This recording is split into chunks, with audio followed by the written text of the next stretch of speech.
Thank you, thank you. I'm coming! Ready?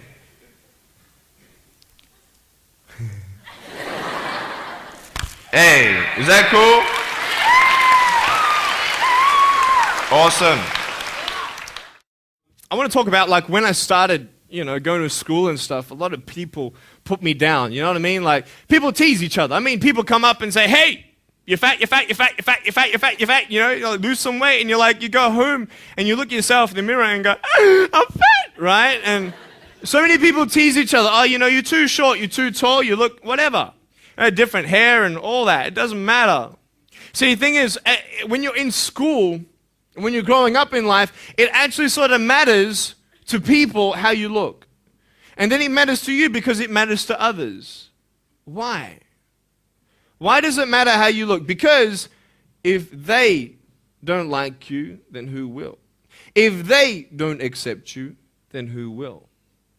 And the fear that we have is that we're going to be alone, that we're not good enough. And we have to change ourselves. And so many people put me down and say, Nick, you look too weird and no one's really your friend and you can't do this and you can't do that. And I couldn't change anything. It's not like just fixing my hair one day and everything's fine. It's not like, just whatever. I couldn't change my circumstance. I couldn't just one day wake up and say, hey, give me arms and legs. I need arms and legs. You know what I mean? Like, I went to a bodybuilder, and said, can you make me some arms and legs? No joking. Bodybuilder, you get it? Right? So this is the thing. I go up to people, can you give me a hand? I'm just joking. But it was so hard because people put me down. And I started believing that I was not good enough. I started believing that I was a failure, that I'd never ever be somebody who people would like or people would accept. And it was so hard, man. I thought to myself, I can't go on the soccer field like everybody else, and I can't ride my bike, and I can't skateboard, and all these sort of things. And I started getting depressed. I thought, what kind of purpose do I have to live? I mean, are you just here to live to die? I mean, is there not a purpose for me? Is there not a purpose in life? And I had questions and no answers. And I asked my mum and dad, why did this happen? I asked doctors, why did this happen? And they don't know. There are some things in life that are out of your control that you can't change and you got to live with.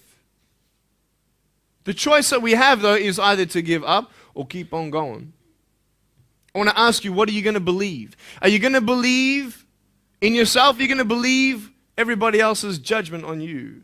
Are you going to believe people when they say that you're a failure, when no one really likes you, no one really cares about you? And it's not really to say that, hey, you need someone to come up and say, hey, really, I like you, I care about you. No, it's not that, but it's the fact that people put you down. People don't even look you in the eye. People ask you how you are, and you say fine, but you're not fine, and they'll never know that. I tell you, life is interesting. Life's a journey. See this phone here? Let's say that I want to go to the phone, right? And I start from over here. Now, to get to the phone, it's not like I'm going to start meditating and going hum, right? And float across the air, right? It's not going to work. It's not like I'm going to go hum and woo, it's not going to work. So I have to take one step at a time, one step at a time, one step at a time. You can only take one step at a time. I don't care how big your step is, it's only one step at a time. You can't do 2 steps in one. You understand? So it's like one step at a time. And you take steps in this direction, you take steps in that direction. You sort of get lost along the way, and sometimes you fall down. Now, to illustrate my point, I'm going to jump off the table, do a back twist, and land on the floor. Okay? Is that cool? Are you ready? Oh, there's a clock there? Okay, can you move the clock for a second, please? Beautiful, beautiful. All right. You ready? So, are you guys ready? Just let me know when you're ready. Are you ready? Okay, ready? 1, 2. I'm joking, man. Are you serious? Just put the clock back there. If I did that, I'll break my arm or something. You know what I mean? But honestly, along the way, you might fall down like this. Ready?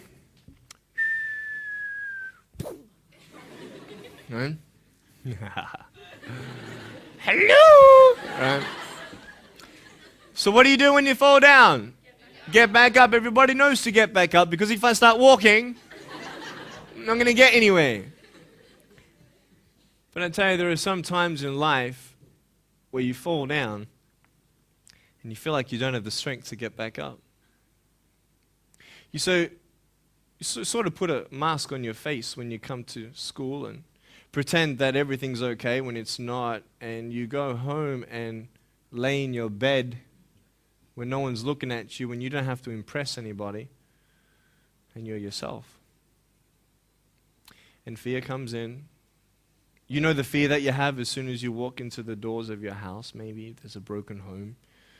Maybe you have doubt in your life. Maybe you don't know for sure what's going to be happening in the future, and it scares you. Maybe you're worried about what people think of you, what people say about you. Just that fear paralyzes you. And I just want to ask you today, do you think you have hope? Because I tell you, I'm down here, face down, and I have no arms, no legs. It should be impossible for me to get back up. I mean, you go home and tie the legs and arms of your brothers and sisters and like push them down and see how long it's going to take them to get back up. You know what I mean? You know, you can tell them that you'll see them tomorrow. You know what I mean? But this is the thing. It should be impossible for me to get back up, but it's not. You see, I will try 100 times to get up, and if I fail 100 times, if I fail and I give up, do you think that I'm ever going to get up? No. But if I fail, I try again and again and again. For as long as I try, there's always that chance of getting up. Does that make sense? And it's not the end until you've given up. And just the fact that you're here should persuade you that you have another chance to get back up. There's still hope. I'm not here today to tell you that I understand your pain. I don't know how it feels to be abused. I don't know how it feels to feel, quote, fat and you've got an eating disorder. I don't know how it feels to have a broken home. I don't know how it feels. But I know how it feels to have a broken heart. And I know how it feels to be alone. And I want you to know that I found my strength in Jesus Christ, and you're going to find your strength in whatever you find it in. But I just want you to know that it's not the end. It matters how you're going to finish. Are you going to finish strong? And you will find that strength to get back up like this.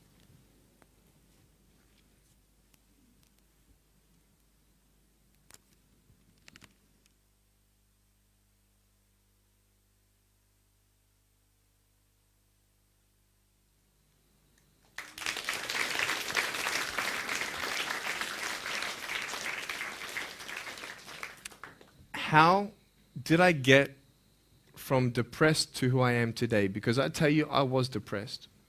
When I was age 8, I used to concentrate on the things I didn't have. I wish I had arms and legs, and I wish I could do this, but what can I do? You see, I have a choice, and that's what I want to talk about today, choices. I can either be angry for not having arms and legs or be thankful for my chicken drumstick. And you see, I can still do a lot of things. At home, I can brush my teeth, comb my hair, get myself ready in the morning. And I'm traveling around the world. It's amazing. But I had to ask myself a couple questions. And the first question was really, who am I? Who am I? I'm Nick Vujicic, but who is that? And it's funny how the friends around you sort of determine who you are. You change yourself. You come to school.